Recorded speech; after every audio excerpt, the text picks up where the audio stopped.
สวัสดีทุกท่านพวกเราจากทีมงาน mobiletalk.tv มื้อนี้พวกเราก็มีอีกอุปกรณ์ตัวหนึงเนาะที่เป็นสมาร์ทวอทช์อยากจะมาแนะนำให้ทุกท่านได้รับชมกันเนาะว่ามันเป็นแนวใดแล้วก็ภายในกล่องนี้มีหน้าตาแนวใดในและการใช้งานของสมาร์ทวอทช์ของฝั่งของSamsung นี่นะที่ใช้ระบบเป็นไทเซ็นนี่นะว่ามันใช้งานแบบใดเดี๋ยวเราสิมาเบิ่งไปน้องกันเนาะมีแต่เอาง่ายๆเริ่มต้นจากที่ภายนอกก่อนว่ามันมีอีหยังแน่เนาะ ตัวนี้เป็นเครื่องอุปถัมภ์โดยซัมซุงลาวเนาะที่ได้ส่งมาให้ทีมงานของพวกเราได้ทำการรีวิวมันนี้เอามาเบิ่งภายนอกก่อนเนาะตัวนี้ก็เป็นรหัส serial number อย่างทั่วไปเนาะอันนี้ก็จะเป็นตัวคล้ายติดก่อนว่าคันเครื่องใหม่แท้นี่ก็จะบ่แกะตัวนี้เทื่ออย่างประมาณนี้นะตัวนี้มาอยู่บนก้นตัวนี้ก็จะเขียนเป็นสเปคแบบคร่าวๆว่านั้นซะว่า Samsung Gear S2 นี่นะมันแม่นเป็นแนวใดแน่ตัวนี้เนาะก็แน่นอนว่าใช้จอ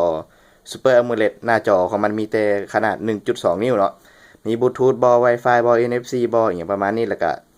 เรื่องอย่างก็น้ำหั่นนะน้ำที่ว่ากันน้ำได้หั่นนะมันอยู่ในมาตรฐาน IP68 เนาะตัวนี้ก็ถือว่าจุ่มน้ำอย่างนี้มันบ่มีปัญหาแต่ก็บ่อยากแนะนำเนาะตัวนี้มีแต่เดียวสิมาเข้าไปเบิ่งอยู่ที่ตัวเครื่องกันเลยเนาะเฮาแกะกล่องเบิ่งก่อนเนาะตัวนี้เป็นหน้าตาของมันเนาะตัวนี้ก็ถือว่าเป็นตัวเครื่องอันมันเนาะมีแต่เดี๋ยวเฮาสิมาเข้าเบิ่งอันนี้เดี๋ยวเบิ่งภายในก่อนมีหยังแน่แกะเข้ามาปั๊บก็จะเห็นตัวดำๆตัวนี้อันนี้จะงงว่ามันหยังอันนี้ก็จะเป็นตัวบอลชาร์จแบตเตอรี่นะตัวนี้นะมันจะเป็นเลก้าเนาะนี่เห็นมั้ยมันจะคือติดแน่เนาะมันจะเป็นประมาณนี้ตั้งใส่แล้วก็มีไฟตัวนี้ขึ้นเนาะแล้วตัวต่อมาก็จะเป็นพวกคู่มือคำแนะนำอย่างต่างๆตัวนี้และตัวนี้ก็จะเป็นตัวเอาไว้ต่อยุคก้นของแนวอันนี้นี่แหละประมาณนี้เดี๋ยวชอบดูนี่นะมันจะซุบเข้าทางหลังตัวนี้นะเป็นแล้วก็ไปฉากใส่กระปักไฟประมาณนั้นแล้วก็ตัวนี้นี่จะมีแถมมาให้เลยเนาะก็จะเป็นสายสำหรับของผู้หญิงเนาะตัวนี้มันจะเป็นของผู้ชายที่ตัวที่กระเจ้าติดมาให้นำสังเกตว่ามันจะสั่นกว่าและสีนี่มันคือกันเลยนี่แหละเมื่อได้มีอย่างเปลี่ยนแปลงเนาะสำหรับประมาณว่าผู้ชายใส่ก็ได้ผู้หญิงใส่ก็ได้ก็จะแบ่งสายมาให้เรียบร้อยละอันนั้นก็ถือว่าเบิดเท่านี้แหละสำหรับเรื่องภายในกล่องเนาะวันนี้เพื่อบ่เป็นการเสียเวลาเฮามาเบิ่งตัวเครื่องเลยเนาะว่ามันใช้งานแนวใดแบบใดเนาะเดี๋ยวสิอธิบายเบิ่งก่อนเมื่อกี้ว่าเรื่องสายเนาะมันจะมีวิธีการแกะเอาสายออกนี่มันจะมีเป็นตัวนี้นี่เห็นเนาะง่ายๆวิธีการเปลี่ยนสายอันนี้แล้วก็ซุปเข้าไปตัวนี้การเราอยากเปลี่ยนเนาะนี่มีห้องของมันเนาะซุปให้เข้าไปให้มันถึกประมาณนี้ฉะนั้นแล้วก็จะเปลี่ยนสายของผู้ชายผู้หญิงเขาก็สามารถเลือกเปลี่ยนได้วันนี้เรามาเริ่มที่ตัวเครื่องมันก่อนเนาะว่าภายนอกนี่เป็นแนวใดแน่มันแตกต่างจากตัวใดจากบอลอื่นเนี่ยเอาจากเริ่มต้นจากทั้งหลังเนาะทั้งหลังนี่ตัวนี้ก็จะเป็นเห็นว่าเป็นอยู่บอลปุ่มตัวนี้เนาะนี่อันนี้นี่แมนเซนเซอร์คล้ายๆวัดแทกการเต้นของหัวใจบออย่างบอนี่ก็จะเป็นชื่อเนาะ Samsung Gear S2 เนาะตอนนี้ก็บอกว่าเป็นสแตนเลสมาตรฐานตัวนั้นเท่านี้ประมาณนั้นแล้วก็สายก็เป็นสายยางเนาะตัวนี้ทั้งหน้ามันกับทั้งหน้าบอนี่เป็นตัวเครื่องเป็นสแตนเลสตัวนี้โมเมนต์เป็นยางเป็นอย่างก็ว่าไปเนาะและสังเกตเนาะฟังจากเสียงหมุนแล้วมันดังแต๊ดๆอยู่นี่นะถือว่า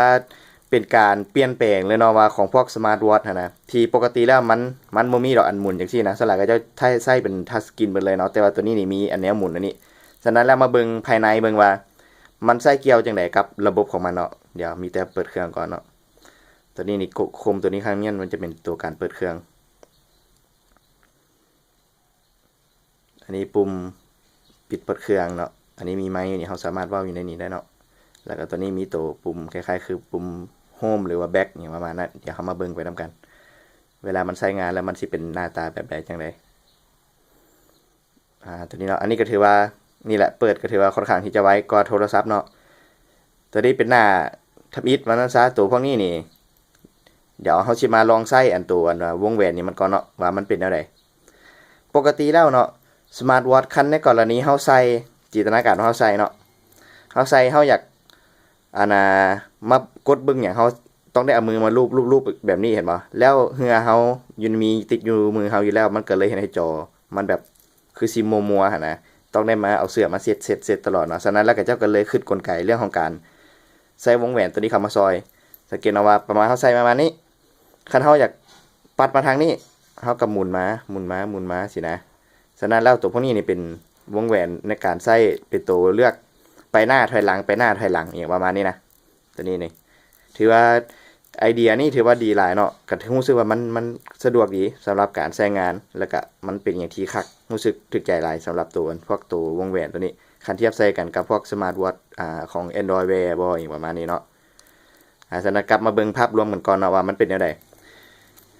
สังเกตเนาะว่าเวลาเฮาหมุนแล้วมันจะเป็นดอทๆเป็นขาวๆอยู่เทิงนี่เห็นบ่ตัวนี้แหละมันคล้ายๆปิดคือหน้าโฮมสกรีนของโทรศัพท์ Samsung คือทั่วไปนี่แหละเฮาก็ปัดมาหลายๆหน้าได้อย่างประมาณนี้มาเริ่มต้นจากทวิตตัวนี้ก็จะเป็น notification ในกรณีมี notification อย่างเข้ามามันจะแจ้งเตือนอยู่ในนี้เฮาก็สามารถปัดลงบ่ปัดขึ้นได้ในส่วนของ notification เนาะถัดมาก็จะเป็นเรื่องของหน้า home screen ตัวนี้นี่เฮาสามารถคมเมียนแล้วเฮาก็สามารถเลือกได้ว่าค่อยมักสไตล์ใดมื้อนี้ค่อยสิไปประชุมเวียกบ่อาจจะใส่เป็นหน้าสีดำอาจจะคือกว่าบ่สินะ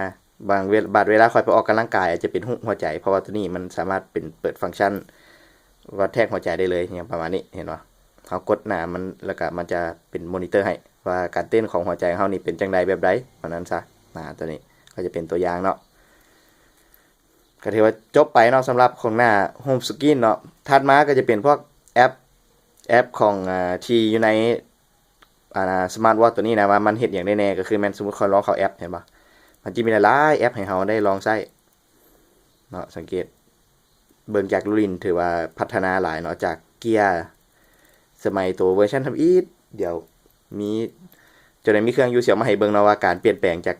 เรื่องของหน้าตาเป็นแนวใดเนาะก็สรุปง่ายๆดอกกับพวกนี้ก็คล้ายๆประมาณว่าคือข่อยอยากเฮ็ดอีหยังสมมุติว่าข่อยอยากใช้นี่นะตัวจับเวลาเนาะเฮาก็เลือกตัวที่นี่แล้วเฮาก็กดทั้งกลางนี่บัดนึงแล้วก็กดเห็นว่ามันก็จะเป็นตัวจับเวลาอย่างให้เฮาอย่างประมาณนี้กดตัวนี้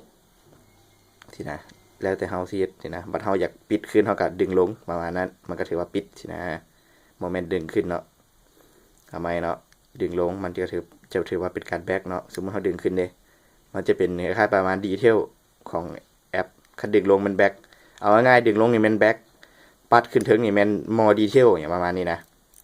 อันนี้ใช้บ่ได้บ่มีฟังก์ชันของตัวนี้เถอะอันนั้นก็ถือว่าเป็นคร่าวๆเนาะการใช้งานแอปมันก็สามารถโหลดแอปต่างๆได้เนาะอยู่ในนี่แต่ว่ามีหลายๆแอปแล้วก็อยู่ในโทรศัพท์ของเฮาเองก็มีต้องได้ดาวน์โหลดจากSamsung App เองเนาะจึงจะมีแอปเพิ่มเติมตัวนี้ก็ถือว่าเป็นคร่าวๆเนาะว่าให้เห็นซื่อๆว่า animation เป็นแบบใดการใช้งานแอปอย่างประมาณนี้นะถ้าอยากแบ็กเนาะให้จะได้กดนี่ปัดนึงมันจะแบ็กเข้ามาหน้าผิดสินะหรือว่าเข้าไป setting บ่สินะ setting มันก็จะเป็นลักษณะประมาณนี้จะแตกต่างหลายเนาะจากพวกตัว Android Wear ทั่วไปสำหรับคนที่เคยใช้มาก่อนเนาะอันนี้เราก็สามารถเบิ่งคอล็อกเบิ่งอย่างประมาณนี้ได้อยากแบ็กกับลูกลงมาปัดนึงสินะ input ตัวนี้นี่มีคีย์บอร์ดนำเนาะอยู่ในหน้าจอนี่แหละเวลาที่เราอยากตอบข้อความอย่างนั้นมันมีคีย์บอร์ดให้เรากดนี่แต่ในครบคือเตงรู้สึกว่าจะบ่ค่อยสะดวกปานใดเพราะว่าจอมันน้อยจอจินตนาการว่าจอมันน้อยแล้วต้องได้มากดอยู่นี่นะก็ถือว่ามันก็ดีที่มันมีความสามารถตัวนี้ให้เราเนาะฉะนั้นแล้วก็คิดว่าน่าจะบ่อธิบายความสามารถทั้งเบิดเนาะมีแต่สิเอาพาทัวร์คร่าวๆซื่อว่ามันใช้งานแบบใดเนาะตัวต่อมาก็จะเป็นพวกคล้ายๆประมาณว่าอ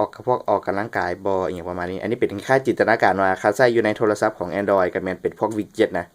คือเฮากดเลขบวกสินะเห็นว่ามันสามารถแอดหน้า Home Screen ได้แอดวิดเจ็ตเข้ามาอย่างสินะมันจะเป็นลักษณะประมาณนี้แหละเนาะฉะนั้นแล้วก็ถือว่าภาพรวมนี่ถือว่าเฮ็ดออกมาได้ดีจากตัวก่อนๆหน้านี้หลายแล้วก็มาบวกเข้ากับวงแหวนถือว่าเป็นลูกลิ้นใหม่เฮ็ดให้รู้สึกว่าได้เครื่องมาทำอิดลิ้นนี่ถือว่ารู้สึกว่าคักหลายตัวพวกตัววงแหวนมานี่ตัวนี้วันนี้เรามาเบิ่งเรื่องของรายละเอียดของสเปคเนาะมาเบิ่งตัวส่วนของ setting สเปคของเกี่ยวกับเครื่องตัวนี้เนาะก็คือมันเป็นโมเดลตัวนี้ซึ่งว่าที่จริงแล้วอันนี้รุ่นนี้นะมันจะมีอยู่2รุ่นเนาะรุ่นสปอร์ตกับรุ่นตัวปกติเนาะแต่ว่าบุ้งว่าทาง Samsung เพิ่นสิเอารุ่นใดๆมาขายเนาะฉ ฉะนั้นเราต้องมาติดตามอีกบัดนึงว่าเพิ่นสิเอารุ่นไหนมาขายแน่เนาะตัวนี้ก็จะเป็นพวกเครื่องพวก storage ของมันทั้งเบิดให้มี4 GB เราสามารถเอาเพลงใส่อยู่ในนี้แล้วก็สามารถเปิดฟังได้สิเปิดจังไดก็นี่แหละเรามี widget ตัวนี้นี่ตัวนี้สินะมันก็กดแล้วก็เปิดได้แต่ว่าตอนนี้บ่ได้ต่อกับบลูทูธเนาะมันก็เลยยังบ่มีสิเปิดเพลงหยังให้เธอฉะนั้นแล้วภาพรวมก็สิเป็นประมาณนี้เนาะเรื่องของสเปคกับแม่นหน้าจอนี่มัน 1.2 เนาะแล้วก็แรมหันแม่น512แบตเตอรี่แม่นอยู่ที่ประมาณ300มิลลิแอมป์เนาะก็ถือว่าการใช้งานตัวจริงแล้วถือว่าอยู่ได้ประมาณ2มื้อกาย2มื้อนี่หมายความว่าตายฉะนั้นแล้วก็คิดไว้ว่าเฉลี่ยนี่คันเจ้าซื้อโมงแบบพวกแจ็คซี่มาหั่นน่ะแน่ๆอยู่แล้วว่าเจ้าต้องได้ซากมือต่อมือหรือว่ามือเว้นมือเท่านั้นเนาะจะบ่แม่นแบบใส่แล้วก็ยาวไปเลยแบบบ่มีการชาร์จบ่มีหยังคือสิยากอยู่เนาะในส่วนของตัวนี้ฉะนั้นแล้วเรื่องของ Smart Watch เรื่องของแบตเตอรี่ก็แม่นต้องยอมรับกันได้เนาะว่ามันเป็นลักษณะประมาณนี้แหละฉะนั้นแล้วมีแต่สิสรุปให้หน่อยนึงเนาะว่าอุปกรณ์ตัวนี้นะมันเหมาะสำหรับกลุ่มคนแนวใดแล้วก็เฮาควรซื้อบ่หรือว่าจังใดมีแต่สิเสนอในความคิดตัวเองให้ฟังเนาะก็คือแม่นสำหรับบุคคลที่จริงจังเนาะคันเว้าได้เลยว่าจริงจังในเรื่องของการออกกำลังกายบ่การวัดแทกของหัวใจเบิร์นแคลอรี่ไปเท่าใดแล้วอย่างประมาณนี้นะมันจะมีซอฟต์แวร์ที่อยู่ในนี่นะมันจะรองรับเรื่องนี้นี่หลายพอสมควรเนาะฉะนั้นแล้วแม่นสำหรับไผซีเรียสในเรื่องของการออกกำลังกายแม่นตัวนี้ถือว่าเป็นตัวแทร็กได้แล้วก็ได้ยินว่าทาง Galaxy Gift ก็จะมีโปรโมชั่นเกี่ยวกับเรื่องของลินฟิตเนสลินฟิตเนสฟรีอีหยังประมาณนี้นะสามารถนำใช้ซื้ออุปกรณ์นี้แล้วก็อาจจะมีโปรโมชั่นพิเศษให้มีแต่ถ้าเพิ่น